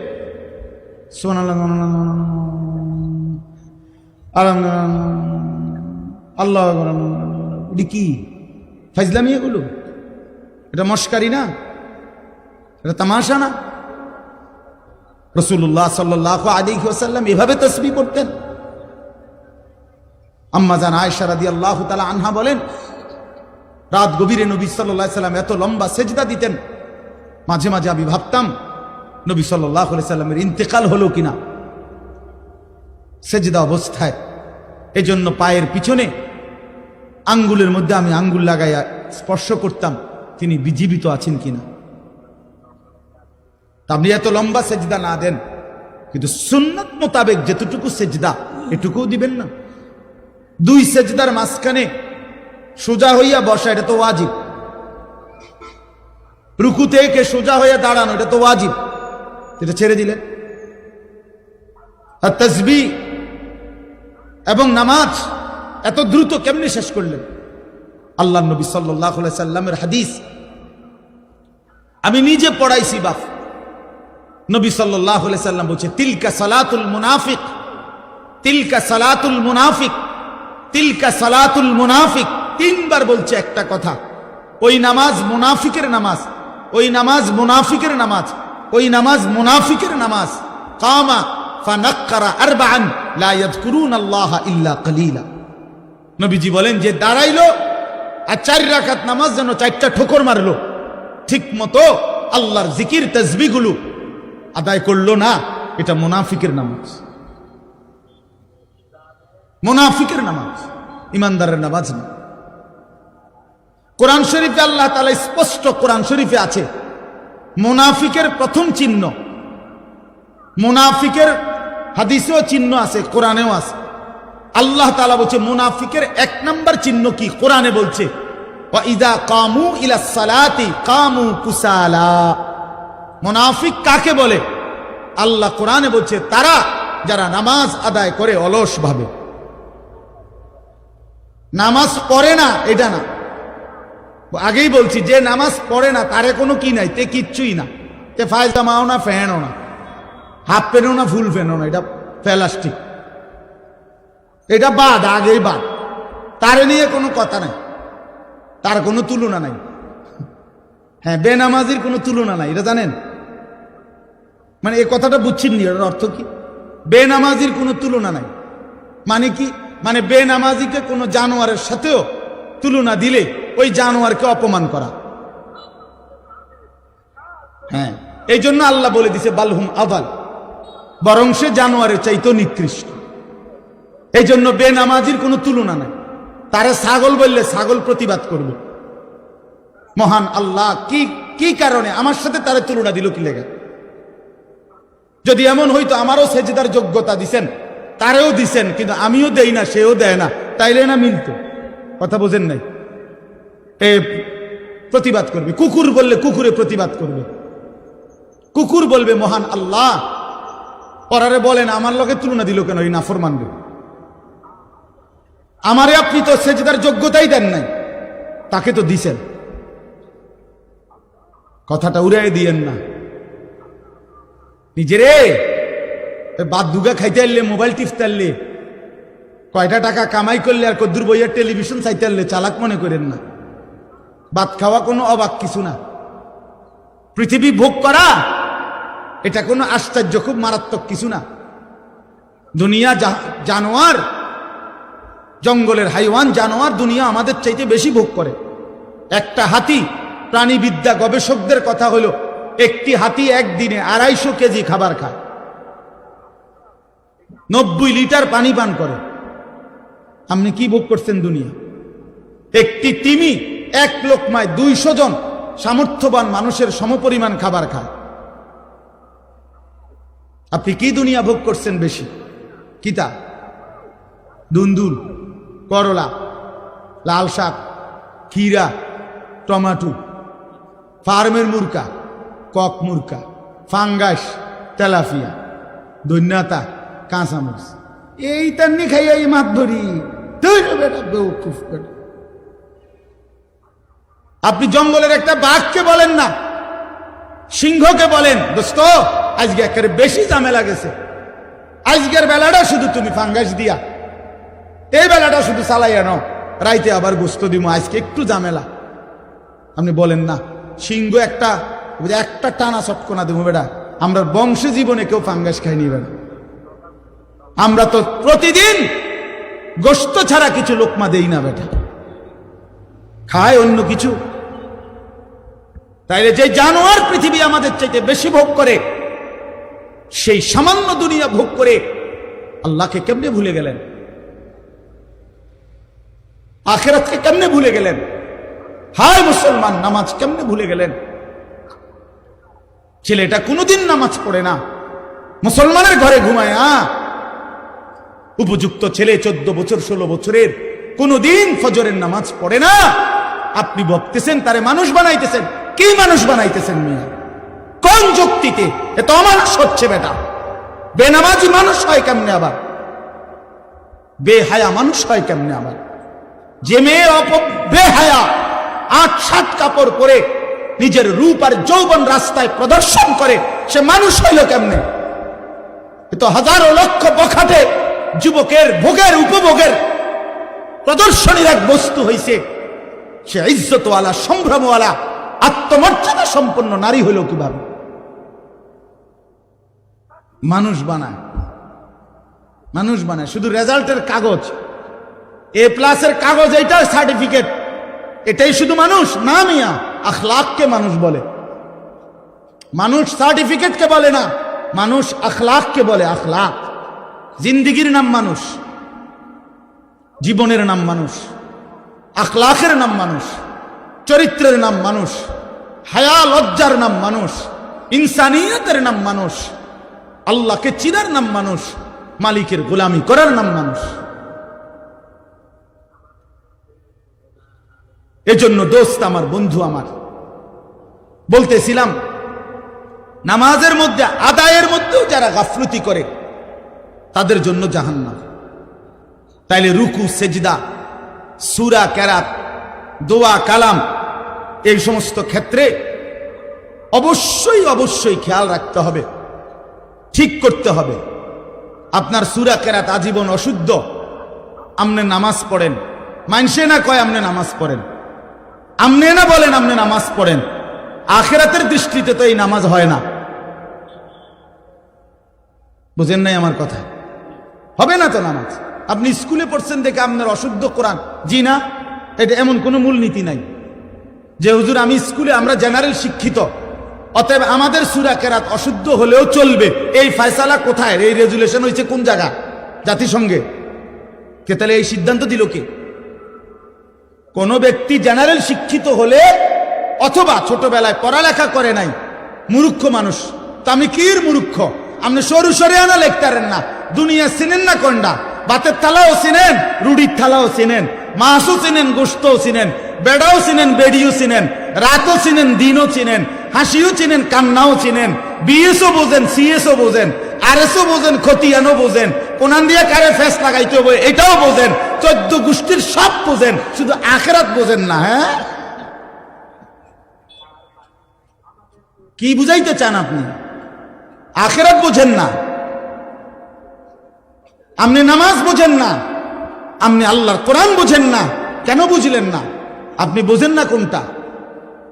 বাপ, হাত জোর করে অনুরোধ, দিন শিখতেই হবে আপনাকে। সবাই নিয়ম মাফিক মাদ্রাসার সবগুলো ক্লাস পড়া জরুরি না, কথা বোঝেন নাই, কিন্তু চলনসই আখিরাতে মুক্তি পাবেন এতটুকু দিন শিখা, এতটুকু সূরা কেরাত, দোয়া, কালাম, ওযু, নামাজ, হজ, যাকাত ঠিক করা, এটা জরুরি। এখানে খামখেয়ালি করলে তার আপনি ইউনিভার্সিটি পড়েন, কোনো আপত্তি নেই, একেবারে হিমালয় পর্বতের উচ্চতা পর্যন্ত যুবক, তোমার সার্টিফিকেট হোক, কোনো মানা নাই। তোমার সার্টিফিকেট পৃথিবীর সবচেয়ে বড় সার্টিফিকেট হোক, কোনো মানা নাই। তো আল্লাহর কোরআন পড়তে পারো না কেন? 16 বছরে মুসলমান সন্তান কিংবা বাপ, কারো মনে পড়লো না আল্লাহর কোরআনের কথা? কি নাফরমান ওই বাপ, কি নাফরমান ওই সন্তান, যে বাপেরও কোনোদিন মনে পড়লো না আমি সন্তান, আমার মুসলমান, 16টা বছর আমি এই সন্তানের পিছনে কত লক্ষ কোটি টাকা খরচ করলাম, অথচ আমার সন্তান আল্লাহর কোরআন পড়তে পারে না। এই সন্তানও বলল না একটা বার, আমারে আপনি কি ফরাইলেন বাপ, আমি কেন আমার মালিকের কালাম পড়তে পারি না? বলেন, বলেন আমার কথা, ইনসাফ করে জবাব দেন, বিবেককে প্রশ্ন করেন। এই মাদ্রাসাগুলো চারদিকে হচ্ছে, আপনারা ভাইবেন না। আপনাদের এক সহজ হিসাব, আপনি বলবেন শুধু এত মাদ্রাসা হচ্ছে কেন? আপনি বলতে পারবেন শুধু এত মাদ্রাসার কি দরকার? আপনার দরকার না থাকুক, আর শাজিমের মালিকের দরকার, আসমানওয়ালার দরকার দেখে বানাইছে। যিনি তৌফিক দিছে তিনি বুঝাই তৌফিক দিছে। অতএব এটা জরুরি বিষয়, আগামীর দিন, আগামীর ইসলামের জন্য, আগামীর পৃথিবীর জন্য ইনশাআল্লাহ আমরাও আশাবাদী। মুসলমানের মহল্লাকে মহল্লায় এই পরিমাণ মাদ্রাসা আলহামদুলিল্লাহ হইছে, যে এই সময়ে বাপ আমার হাত জোর করা অনুরোধ, হাতের নাগালে মাদ্রাসা, হাতের নাগালে কোরআন শিখার সহজ ব্যবস্থা, এই অবস্থায় যদি কোরআন অশুদ্ধ নিয়ে কবরে যান, আল্লাহর কসম আপনি আগের আমলের মানুষের চাইতে ফিডা বেশি খাবেন। আমার কথাটা আগে 10 গ্রাম মিল্লা হয়তো 100 মাইল দূরে মাদ্রাসা ছিল, সবাই হয়তো বলতে পারে আমার সুযোগ ছিল না, যাইতারি নাই। এখন কি কইবেন? এখন কি বলবেন? এই রাস্তার থেকে ওই মাথা পর্যন্ত কয়টা মাদ্রাসা, রাস্তার দোনো পাশে। এখন আপনি কি বলবেন? এখন কোন যুক্তিতে এই 10 হাত পর্যন্ত গিয়েও 10টা সূরা ঠিক করতে পারলেন না? বলেন ভাই, কোনো জবাব দিতে পারে? আমরা বলি না স্কুল ছেড়ে দাও, বলি না কলেজ ছেড়ে দাও, একটু সময় বাইর করো, শুক্রবারে একটু সময় দাও, শনিবারে একটু সময় দাও, একটু সময় হোক না। আল্লাহর কোরআন সহজ, আল্লাহর কোরআন সহজ। আপনার ছেলেটাকে কোরআন থেকে কেন বঞ্চিত করলেন? আল্লাহ থেকে বঞ্চিত করে তারে সুখ দিবেন কেমনে? রাসূল থেকে বঞ্চিত করে তারে সুখ দিবেন কেমনে? এই বাপ, কার হাতে তুলে দিয়ে গেলেন তারে? কার হাতে?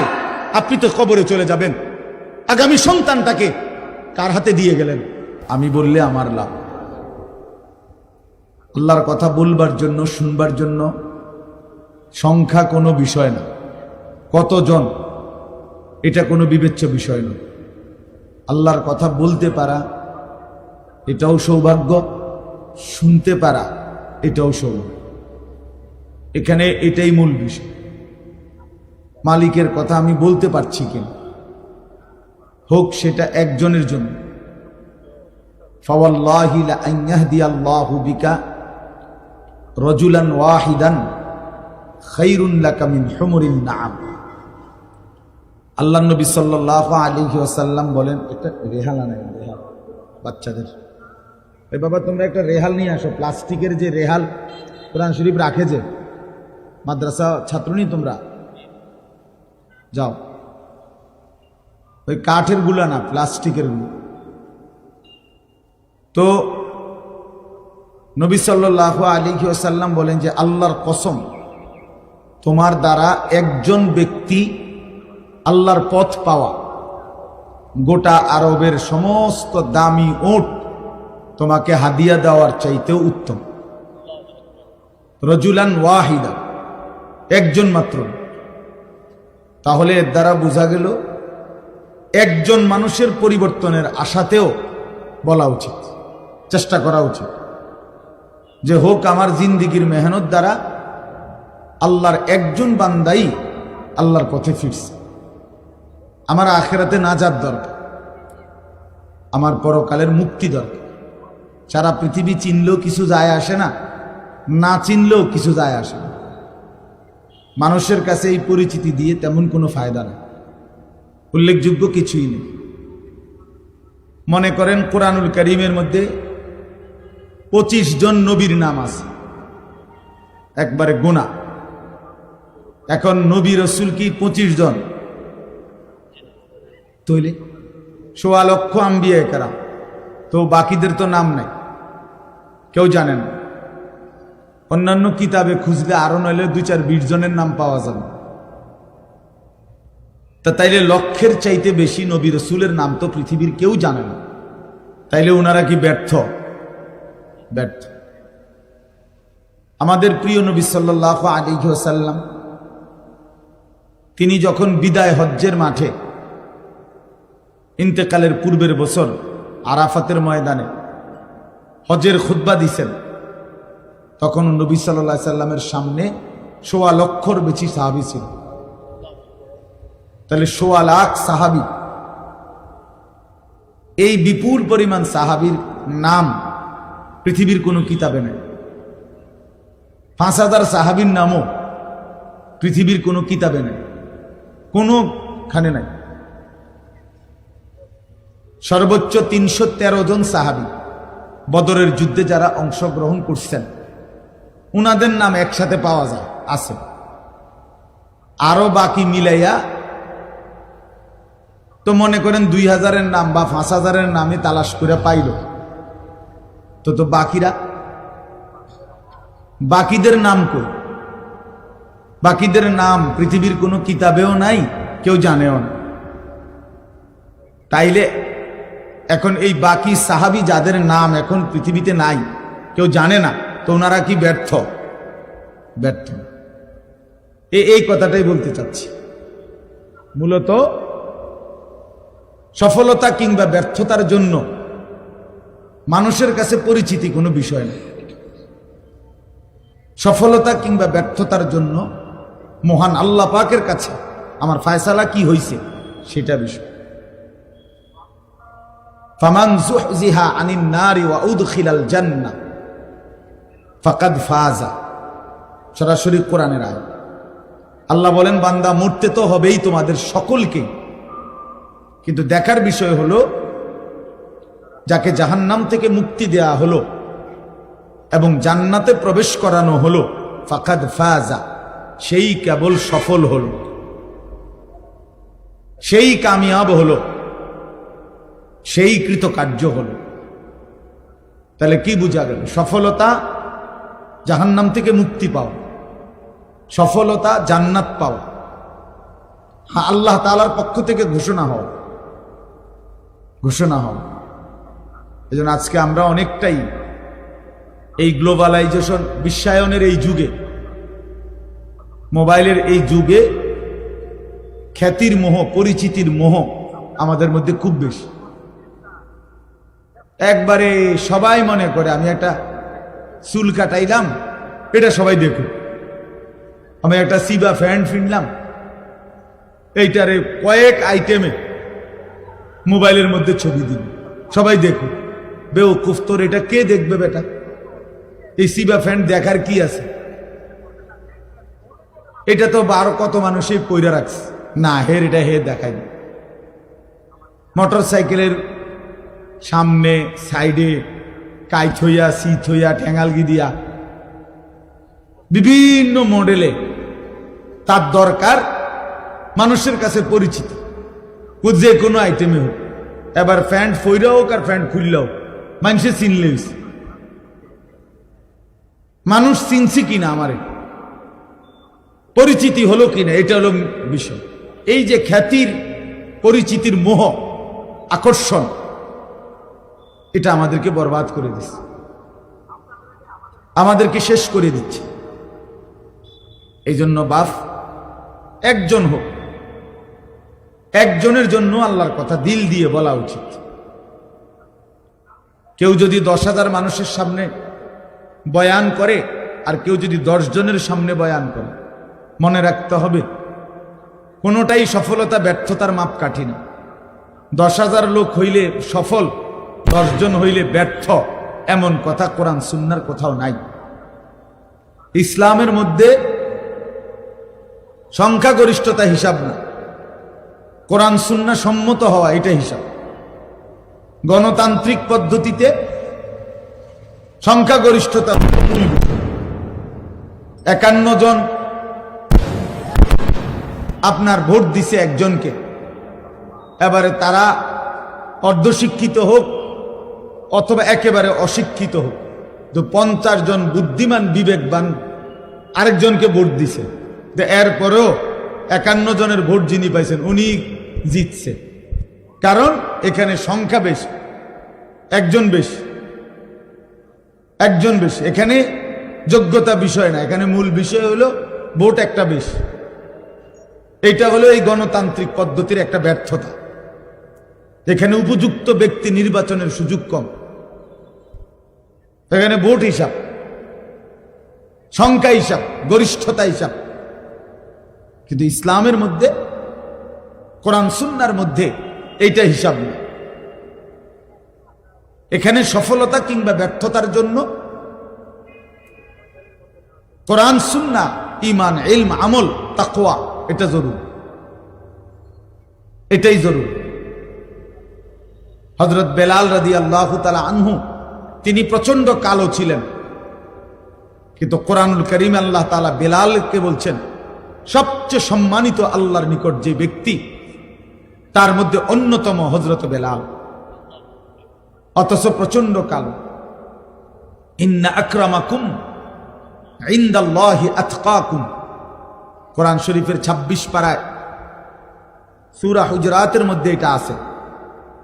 আল্লাহ বলছেন, আল্লাহর নিকট সবচেয়ে সম্মানিত ওই ব্যক্তি যে সবচেয়ে বড় মুত্তাকি, তাকওয়াবান, আল্লাহ ভীরু, গুনাহ থেকে পবিত্র থাকে, নেক আমলে অভ্যস্ত থাকে, তারই বলে মুত্তাকি। তো এক্ষেত্রে সবচেয়ে বড় মুত্তাকি যে সবচেয়ে বেশি আল্লাহ ভীরু, গুনাহ থেকে মুক্ত, আল্লাহর ইবাদতে অভ্যস্ত, সে আল্লাহর নিকট সবচেয়ে দামি। তাফসীরের মধ্যে আছে এই আয়াত নাজিল হয়েছে হযরত বেলালের প্রশংসা।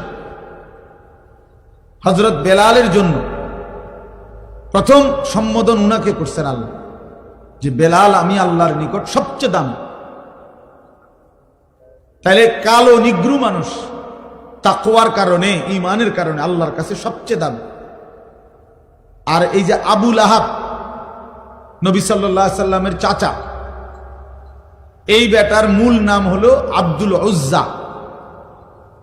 এই আবু লাহাব তার মূল নাম না, তার নাম হলো আব্দুল উজ্জা, উজ্জার গোলাম। উজ্জা একটা মূর্তির নাম, দেবতা, ওই কুরাইশদের ছিল। কিন্তু সে এত বেশি সুন্দর ছিল, একেবারে টকটুকা লাল সুন্দর, বেশি সুন্দর আছিল। এই জন্য লোকেরা তাকে বলতো আবু লাহাব, একেবারে লালের বাপ, সুন্দরের বাপ, সুন্দরের আব্বা। কিন্তু সে হলো চিরনিকৃষ্ট জাহান্নাম। তাহলে চেহারায় তো সবচেয়ে সুন্দর, কিন্তু পরিণতি তো জাহান্নাম, নিকৃষ্ট। চেহারায় তো একদম কালো বেলাল, কিন্তু পরিণতি তো আল্লাহর কাছে সর্বোচ্চ দাম। তাহলে কি বোঝা গেল? এখানে বাহ্যিক এটা বিষয় না, ঈমান, ইলম, তাকওয়া এটা মূল বিষয়। তা আমার আপনাদের কাছে বলার উদ্দেশ্য হলো সব সময় এটা মনে রাখবে, আল্লাহর কথা, কোরআন সুন্নাহর কথার প্রতি মনোযোগী হবেন। তিনি যেই বলুন, আপনার মসজিদের ইমাম, ওনারে কেউ না চিনুন, শুধু আপনারা কয়েকজনে চিনেন, আলহামদুলিল্লাহ, ওনার কথাই মনোযোগ দিয়ে শোনেন। উনি মুরব্বী, বয়স্ক আলেম, তো ওনার কথাই মনোযোগ দিয়ে শোনেন। ওলামায়ে কেরাম, তার পরিচিতি কম হোক, আপনি তার কথা শুনেন, আল্লাহর কথা, তাইলে বোঝা যাবে আপনি আসলে আল্লাহর কোরআনের প্রতি আগ্রহী। আর নাই তো উনারে এখন সবাই চিনে, উনি আইলে আমি যাব, উনি ওয়াজ করলে আমি শুনবো, তাইলে তো এটা ব্যক্তির মোহ হইল, নির্ধারিত ব্যক্তির মোহ হইল। আল্লাহর কোরআনের প্রতি আমি ফিরলাম কোথায়? এই জন্য এটা খেয়াল করা, নিজ মহল্লার ওলামায়ে কেরাম, নিজ মসজিদের ইমাম সাহেবের বয়ান, ওলামায়ে কেরামের প্রত্যেকের নসিহত দিল দিয়ে শোনা উচিত। 2 লাইনের কথার মধ্যেও হয়তো আমার জিন্দিগির বহুত বড় খোরাক আছে, সবক আছে। এক শব্দের মধ্যে ইসলামের ইতিহাসে আমরা কিতাবে পড়ছি, এমন বহু ব্যক্তি ছিল যারা নবী সাল্লাল্লাহু আলাইহি সাল্লামের হাদিস এক লাইন শুই না অন্ধকার জীবন ছেড়ে আলোর পথে চলে আসছে। আল্লাহর কোরআনের একটি আয়াত শুনে এমন অসংখ্য মনীষীর জীবনে আছে যারা জীবন বদলায় ফেলছে, জীবন বদলায় ফেলছে। একজন বিখ্যাত মুহাদ্দিস আলেম ছিলেন মুহাম্মদ ইবনে মাসলামা আল কানাবি রাহমাতুল্লাহি আলাইহি, অনেক বড় মুহাদ্দিস। তো উনি বাজারের মধ্যে সন্ত্রাসী, বাজারে চাঁদাবাজি করতেন, উগ্র ছিল, বখাটে ছিলেন, বন্ধু বান্ধব নিয়ে নেশা করতেন, আড্ডা দিতেন এবং বাজারে উচ্ছৃঙ্খল আচরণ করতেন। একদিন ওই বাজারের পাশ দিয়ে একজন বড় মুহাদ্দিস আলেম যাইতেছিলেন, ইনি তারে টিটকারি কইরা বলছে, এই হুজুর খারান, চাই আপনি কি হাদিস জানেন বলেন দেখি, একটা হাদিস বলেন। তো এইটা বলাতে ওই আলেম ইমাম শুবা রাহমাতুল্লাহি আলাইহি উনি নিয়ত করলেন মনে মনে, যে আল্লাহ, তোমার বান্দাকে দেখেই বোঝা যাইতেছে উচ্ছৃঙ্খল, বখাটে, কিন্তু শুনতে তো চাইছে আপনার বন্ধুর হাদিস। টিটকারি করে কোক, মস্কারি করেই বলুক, হাদিস তো শুনতে চাইছে। আমি একটা হাদিস বলি, আপনি বরকত দিয়েন। এই কথা বলে বলছে, যুবক শোনো, নবী সাল্লাল্লাহু আলাইহি ওয়াসাল্লাম বলছেন, ইযা লাম তাস্তাহি ফাসনা মা শি'তা। যখন কারো লজ্জা নাই, শরম নাই, তো এবার তুমি যা ইচ্ছা তাই করো। যার হায়া নাই, যার শরম নাই, সে যা ইচ্ছা তাই করুক। নবী সাল্লাল্লাহু আলাইহি সাল্লাম বললেন, আমি জানি না, যা তোর যা মন চা তাই কর, যেহেতু তোমার কোনো লজ্জাই নেই, হায়াই নাই, শরমই নাই। এইটা রাসূলুল্লাহ সাল্লাল্লাহু আলাইহি ওয়াসাল্লামের হাদিস। এই কথা বলে তিনি চলে গেলেন। এই যুবক মুহাম্মদ ইবনে মাসলামা ওইখানেই বসে রইলেন। তো সাথের বন্ধুরা বললেন, ওস্তাদ উঠতেন না, চলেন। বুঝছে না, তোমরা কি বুঝছো বন্ধু, এই হাদিস তো নবী সাল্লাল্লাহু আলাইহি সাল্লাম আমার জন্য বলছে। আমি তো লজ্জা নাই, শরম নাই, যার ফলে যা মন চায় তাই করি, অন্যায় করি, নাফরমানি করি, বখাটেপনা করি, মানুষের উপরে জুলুম করি, জবরদস্তি করি। কাজে আমার কোনো চরিত্র নাই, আমার কোনো হায়া নাই, এজন্যই তো আমি যা ইচ্ছা তাই করি। তো রাসূল সাল্লাল্লাহু আলাইহি সাল্লাম তো এই তিরস্কার আমারে করছেন, যাও ছেড়ে দিলাম অন্ধকার এই রাস্তা। এই এক কথার উপরে পরবর্তীতে উনার কাছে গেছেন ওই ইমাম শুবা, ওই যিনি বলছিল হাদিসটা, উনার কাছে গিয়ে উনার ছাত্র হয়ে হাদিস শিখে ওই জামানার সর্বশ্রেষ্ঠ মুহাদ্দিস হয়েছে। এই এক কথায় জিন্দেগি বদলে গেছে, এক হাদিস জীবন পাল্টায় দিছে। এই জন্য বাপ, আল্লাহর কথা দিল দিয়ে শুনবেন। নিজ মহল্লার ইমাম সাহেব, ওলামায়ে কেরাম, প্রত্যেকের কথা দিল দিয়ে শুনবেন। আসরের পরে বলুক সেটাও দামি, জোহরের পরে বলুক এটাও দামি, 20 মিনিট বলুক এটাও দামি, 2 ঘন্টা বলুক এটাও দামি। প্রত্যেকের কথাকেই আল্লাহর কথা যখন বলে দামি মনে করা উচিত, তাইলে বরকত হয় নিজের মধ্যে। আর নাই তো শুধু ব্যক্তি বিশেষের মোহ হইলে এটার মধ্যে জিন্দিগি হয় না। আল্লাহ আমাদেরকে বুঝার তৌফিক দান করেন। মোবাইল যাদের হাতে আছে, দয়া করে এই হাতের মোবাইলটা নিয়ে ব্যস্ত না হইলে ভালো। এইটা নিয়ে আপনি রেকর্ড করলেও হাতে ধইরা কাম হইতো না, আপনার জীবনে সদর বদরেই যাবে। এই মোবাইলের ব্যস্ততা, এটা দিলের মধ্যে সারাক্ষণ খসখস করে, সারাক্ষণ অন্তরের মধ্যে এই কথাই আসা যাওয়া করে যে মোবাইলে উঠতেছে কিনা, আওয়াজ ক্লিয়ার কিনা, রেকর্ড সুন্দর হচ্ছে কিনা, ইত্যাদি ইত্যাদি। ফলে আর আসলে এই বেচারা নিজের জন্য কিছুই বুঝে না। যেমন আছে অপদার্থ, এমন অপদার্থই থেকে যায়, বদলায় না। এই জন্য 1 কোটি মোবাইলের ওয়াজের চাইতেও আল্লাহর কোনো বান্দার সরাসরি কথা শোনা 1000 কোটি গুণে বেশি উত্তম। এটাই সর্বযুগে পরীক্ষিত কথা, এটা তাজরিবা, অভিজ্ঞতা লব্ধ কথা যে জিন্দিগি বদলা সরাসরি সোহবতে, সরাসরি সান্নিধ্যে হক্কানি রব্বানি মুত্তাকি উলামায়ে কেরাম, কোন আল্লাহওয়ালার কাছাকাছি সান্নিধ্যের বরকতে, তার নৈকট্য সংস্পর্শের বরকতে মানুষের জিন্দিগি বদলায়। এই জন্য প্রিয় ভাই, এই যারা যে কয়েকজনের হাতে মোবাইল, এগুলা নামায় ফেলেন, এমনি শুনেন, অল্প একটু কথা এমনি শুনলে বরকত হবে। আল্লাহ আমাদেরকে তৌফিক দান করেন। কোরআনুল কারীমের 30 নম্বর পারা, 83 নম্বর সূরা, এনে এসে বসেন, লাল রুমালওয়ালা এখানে এসে বসেন। আচ্ছা, আপনার সুবিধা মনে হইলে আপনি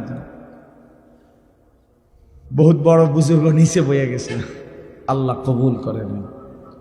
83 নম্বর সূরা কোরআনুল কারীমের 30 নম্বর পারা। সূরাটার নাম হলো তাতফিফ, মুতাফফিফিন, তাতফিফ এই সূরার নাম। 83 নম্বর সূরা, 30 নম্বর পারা।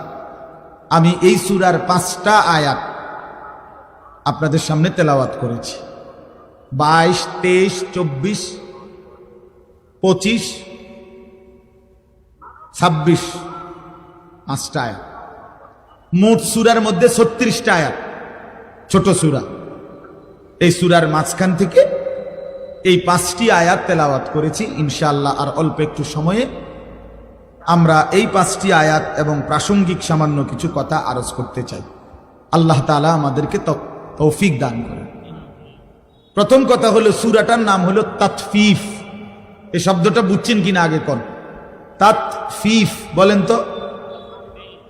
ত দুইবার আর কি, ত আকার তা, ত, তাতফিফ। বড় ফ, ফল লিখতে যেই ফ, ফ দীর্ঘিকার ফি, ফ, তাতফিফ। একটা কারণ আছে কেন এতটা ভাঙ্গা বলল।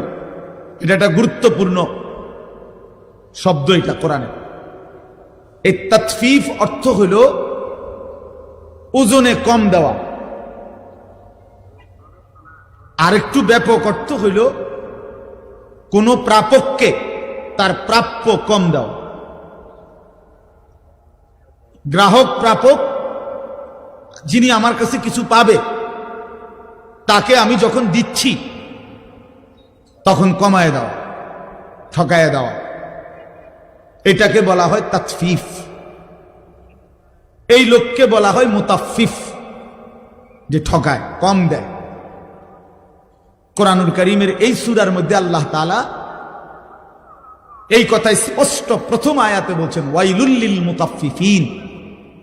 এই প্রাপককে তার প্রাপ্য যে কম দেয়, ঠকায়, ওজনে কম দেয়, পরিমাপে কম দেয়, আল্লাহ বলেন তার জন্য জাহান্নাম, তার জন্য জাহান্নাম। আল্লাযীনা ইযা তালু আলান নাসি ইস্তাউফুন।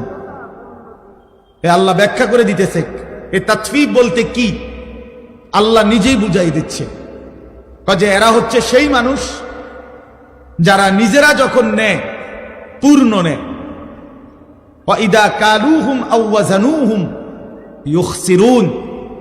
কিন্তু অন্যকে যখন মাইপা দেয়, অন্যকে যখন দেয় তখন কমায় দেয়। নিজে নিলে পূর্ণ নেয়, নিজে নিলে 60টাতেই সবসময় হালি, অন্যরে দিলে মাঝে মাঝে 3টাতেও এক হালি। ধরা পড়লে বলে ভাই বেখেয়াল হয়ে গেছে, ভুল হয়ে গেছে। আমাদের গ্রাম অঞ্চলে বলে যে যদি বলেন বেখেয়ালে 5টা হয় না, না এত পাগল না, এত বেখেয়াল না, বুঝেন নাই? পাগল হইলেও এত পাগল না যে 5টায় একালি গণব, না না 3টায় গণন যায়, কিন্তু কি হয় না 5টায় গণেন। তার মানে আসলে মূলত বেখেয়াল না, বরং ইচ্ছাকৃত ভাবেই কি করছিল, একটা কম দিছিল। এই মুতাফফিফ ওজনে কম দিল। ইসলামের ইতিহাসে আপনারা এই কথাগুলো মনোযোগ দিয়ে শুনলে আমারও ভালো হবে, আপনাদেরও ভালো হবে। ইসলামের ইতিহাসে আল্লাহ তাআলা কতগুলো জাতিকে পৃথিবীর ইতিহাসে চূড়ান্ত আযাব দিয়ে একেবারে পুরা কওম, পুরা জাতি ধ্বংস করে দিছে। অবাধ্য জাতি পৃথিবীর ইতিহাসে এরকম উল্লেখযোগ্য কিছু জাতি আছে, কোরআন শরীফে আছে। বিশেষ করে যেমন নূহ আলাইহিস সালামের কওম, যাদেরকে আল্লাহ তাআলা পানিতে ডুবাইয়া একবারে পুরা কওম শেষ করে দিছে।